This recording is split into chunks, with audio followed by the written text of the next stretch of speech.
Who's storming the beaches of Normandy? I'm Mr. Beat, and I recently stumbled upon a time portal.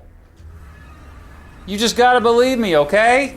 Well, it really did feel like a time portal to the year 1944. More specifically, I found D-Day Conneaut.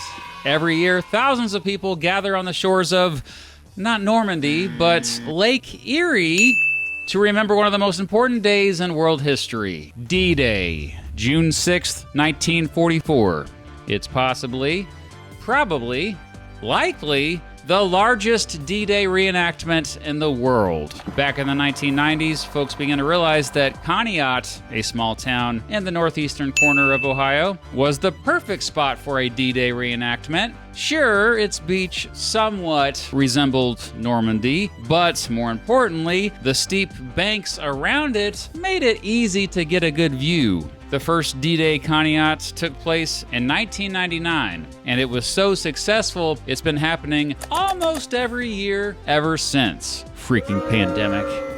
The local community is incredibly supportive of the event, which is a big reason why so many people from around not just the country, but around the entire world show up here each year. And in 2025, I got to experience it myself, which you probably already knew because you've been watching all that footage of it in this video. Unless you're Ryan, Ryan's only been listening to this video. Ryan, you've been missing some incredible historical reenactments, especially the battle scenes.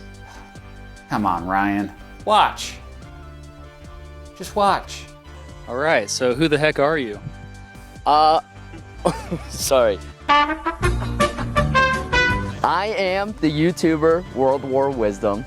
I am a major history nerd and I love World War II history. I do World War II reenacting, as you can tell by my uniform and the venue where we are.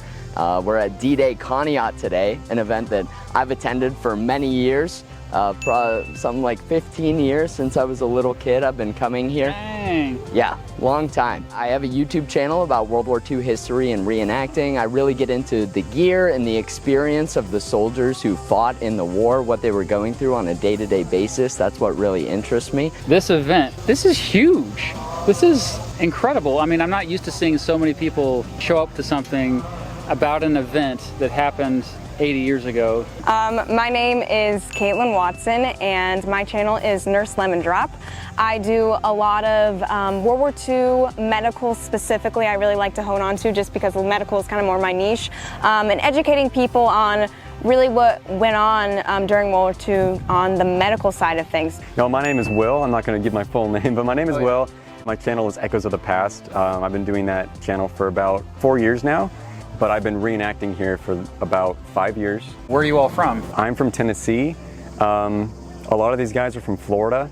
I think we have a few from Ohio. All over the place, really. What makes D-Day Conneaut different from most reenactments is how immersive it is. Oh, they don't just reenact the D-Day invasion. They recreate entire camps, medical stations, command posts. There's even a German camp, a British camp, and a French resistance camp. And they reenact other battles. And they are in character for basically an entire weekend, camping out in these tense and kind of rough conditions. It really was surreal walking around and getting the feeling you accidentally walked through a time portal.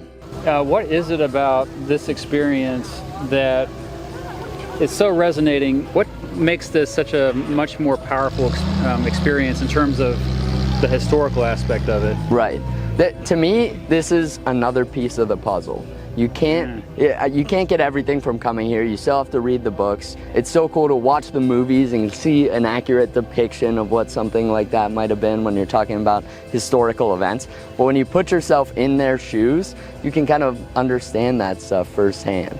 Well, I mean, history is just so extremely important. And I mean, just alone, like even putting the political stuff aside, like these guys gave their lives for a cause that they believed was worth giving their lives for. And their history deserves to be taught. And that's really our main goal.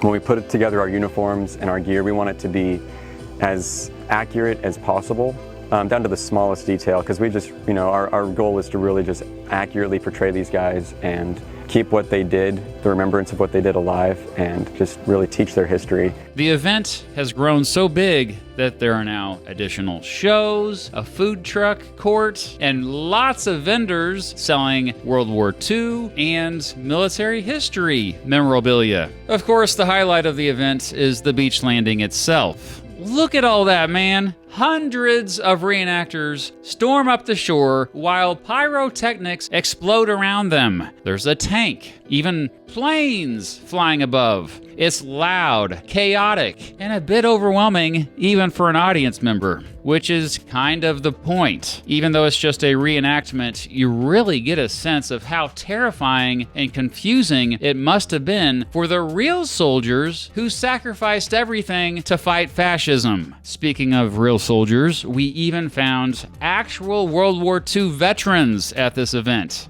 That was pretty freaking cool. D-Day Conneaut undoubtedly keeps the memory of World War II veterans alive for new generations. I would fully agree that we have a lot of younger, and especially even little kids that are like in full like Ranger gear or airborne gear. And like as soon as we have like the big kid battle, like the little kids are out like in their full gear. It's really cool to see, honestly.